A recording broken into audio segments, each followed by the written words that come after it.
এটা হলো বাচ্চার মাথা। এই যে গোল, পৃথিবী গোল, যত গন্ডগোল মাথার মধ্যে গন্ডগোল। এই পৃথিবী বাচ্চা মাথা নিচে আছে, পজিশন আছে। এছাড়া কি আছে, হার্টবিট দেখাই আমরা। এই মাশাআল্লাহ হার্টবিট দেখেন, ঠিক ঠিক করছে। এই হার্টবিটটা খুব গুরুত্বপূর্ণ। এটা কিন্তু আমরা মাফি এটা 140 আমরা ধরে নিয়েছি গর্ভাবস্থায় এভারেজ, ঠিক আছে। আর এই বাবুটা কি বাবু হবে সেটা আমি কিন্তু আমি বলবো না, বলা নিষেধ, হাইকোর্টের রায়, আমরা বলি না। আমি কিন্তু বুঝতেছি কি হবে, যাই হোক বলা যাবে না, আমি এটা বলাই যাবে না এখন।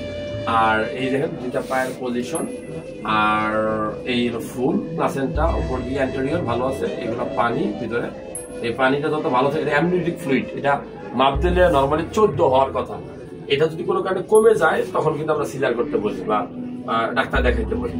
এই বাচ্চার পজিশন ভালো আছে, তবে কোনো ডাক্তারই চায় না বাচ্চা সিজার করতে, হয়তো রুগীর প্রয়োজনে, বাচ্চার প্রয়োজনে কিন্তু ডাক্তাররা সিজার করে।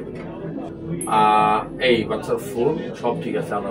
এই বাচ্চার এই যে নার, যেটাকে আমরা কর্ড বলি আর কি, হ্যাঁ, আমরা আম্বিলিকাল কর্ড, অর্থাৎ বাচ্চার যে খাবারটা খায় সেই খাবারটা কোথায় থেকে আসে, সেই খাবারটা মায়ের কাছ থেকে আসে। এই জন্য গর্ভাবস্থায় মায়েদের ভালো ভালো খাবারগুলো খাওয়া উচিত।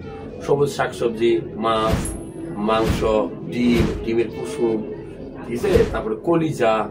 আমরা কিন্তু আনারস, পেঁপে এগুলো একটু খাইতে কম বলি, এগুলো অনেক সময় অ্যাবর্শনের টেন্ডেন্সি ঘটায়।